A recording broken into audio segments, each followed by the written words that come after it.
Bismillahirrahmanirrahim. Assalamu alaikum students. Hopefully you all will be fine and taking good care of yourselves and your families. Students, chapter number 8 chemistry 9th class में आज जो next topic discuss करने जा रहे हैं बेटा हम that is a electropositive characters of metals. हमने previous lecture में metals के types, physical और chemical properties को discuss किया. आज हमने उसमें इस चीज भी डिस्कस की कि मेटल जो है वो इलेक्ट्रोपॉजिटिव एलिमेंट्स हैं क्योंकि वो इलेक्ट्रॉन्स को जो है वो लूज करती हैं और लूज करने से पॉजिटिव चार्ज गेन करती हैं.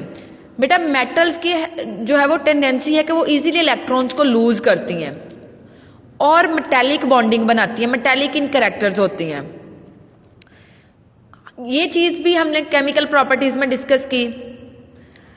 बेटा मेटल्स जो हैं वो have a tendency to lose electrons and this property of metal is termed as electropositivity. मतलब लूज करने से इलेक्ट्रॉन पॉजिटिव चार्ज गेन होगा और इस कैरेक्टर को कहते हैं इलेक्ट्रोपॉजिटिव कैरेक्टर. जैसा कि आपको स्क्रीन पे शो हो रही है सोडियम क्या है? मेटल.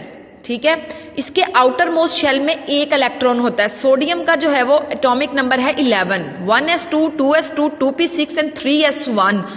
थर्ड शेल में m शेल में एक इलेक्ट्रॉन होता है और जब ये क्लोरीन के साथ रिएक्ट करती है मेटल तो ये इलेक्ट्रॉन को लूज कर देती है. और इसी तरह से इसका वैलेंसी नंबर, हमें पता है कि जितने कोई एलिमेंट जो है वो इलेक्ट्रॉन्स को लूज करता है, गेन करता है, तो वो क्या है उसका वैलेंसी नंबर. मीन कि हमने चैप्टर नंबर 1 में ये पढ़ा है कि combining capacity of elements are called valency. तो जब सोडियम क्लोरीन के साथ कॉम्बिनेशन बनाते हैं तो एक इलेक्ट्रॉन को लूज करता है, तो एक इलेक्ट्रॉन जो है तो वो वैलेंसी नंबर भी सोडियम का क्या है 1, और इस तरह से ये इलेक्ट्रोपॉजिटिव कैरेक्टर गेन करता है, पॉजिटिव चार्ज गेन करता है. सिमिलरली जिंक है, जिंक के आउटर मोस्ट शेल में 2 इलेक्ट्रॉन्स है. जिंक भी एक मेटल है, ये भी 2 इलेक्ट्रॉन को लूज करके 2+ जो है वो चार्ज गेन करता है और इसका वैलेंसी नंबर 2 है. ट्रेंड्स की बात करें तो स्टूडेंट्स इलेक्ट्रोपॉजिटिव कैरेक्टर जो है वो इंक्रीज डाउन द ग्रुप में जब हम टॉप टू बॉटम मूव करते हैं तो इलेक्ट्रोपॉजिटिव कैरेक्टर इंक्रीज होता है. क्यों होता है? क्योंकि साइज ऑफ एटम जो है वो इंक्रीज होता है.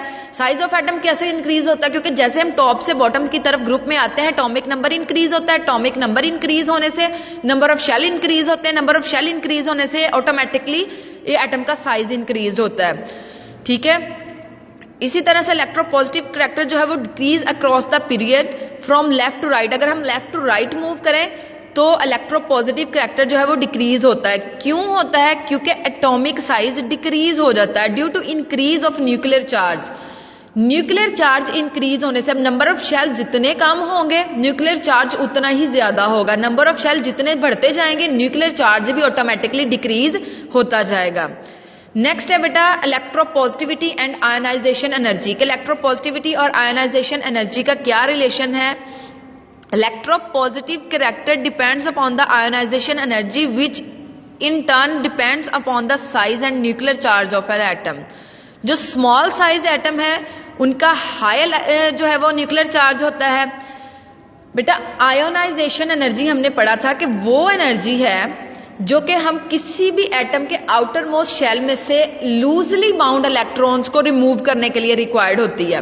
ठीक है, अब जितना जो है वो साइज इंक्रीज होगा न्यूक्लियर चार्ज कम होगा, आयोनाइजेशन एनर्जी उतनी ही जो है वो रिक्वायर्ड होगी. ठीक है, जितना साइज स्मॉल होगा उतना ही जो है वो न्यूक्लियर चार्ज जो है वो ज्यादा होगा.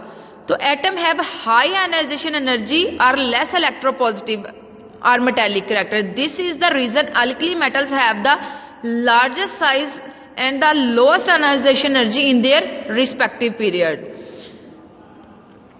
एग्जाम्पल चेक करें कि सोडियम ने जो है उसके 1s2, 2s2, 2p6 और 3s1, ये देखें 3s1 जो लास्ट वाला इलेक्ट्रॉन है वो रिमूव हुआ है हैविंग एटॉमिक साइज. इसका एटॉमिक साइज है 186 और आयोनाइजेशन एनर्जी है 496 किलो जूल पर मोल. इसी तरह से मैग्नीशियम जो है वो 2 इलेक्ट्रॉन्स को रिमूव करता है. इसका एटॉमिक साइज है 160 और आयोनाइजेशन एनर्जी है 738 किलो जूल पर मोल। तो हमेशा बेटा फर्स्ट आयोनाइजेशन जो एनर्जी होती है वो लो होती है then the second ionisation energy. और ये आप लोगों ने बेटा ये टेबल भी अच्छे तरीके से करना है। होपफुली आपको ये इलेक्ट्रोपॉजिटिव करैक्टर और आयोनाइजेशन एनर्जी का कॉन्सेप्ट क्लियर होगा। अगर किसी भी पॉइंट में आपको कोई कंफ्यूजन है तो आप क्वेश्चन करें। और ये एग्जामिनेशन पॉइंट ऑफ व्यू से बहुत इंपॉर्टेंट टॉपिक है, आपने इसको अच्छे तरीके से प्रिपेयर करना है। Thank you, Allah Hafiz.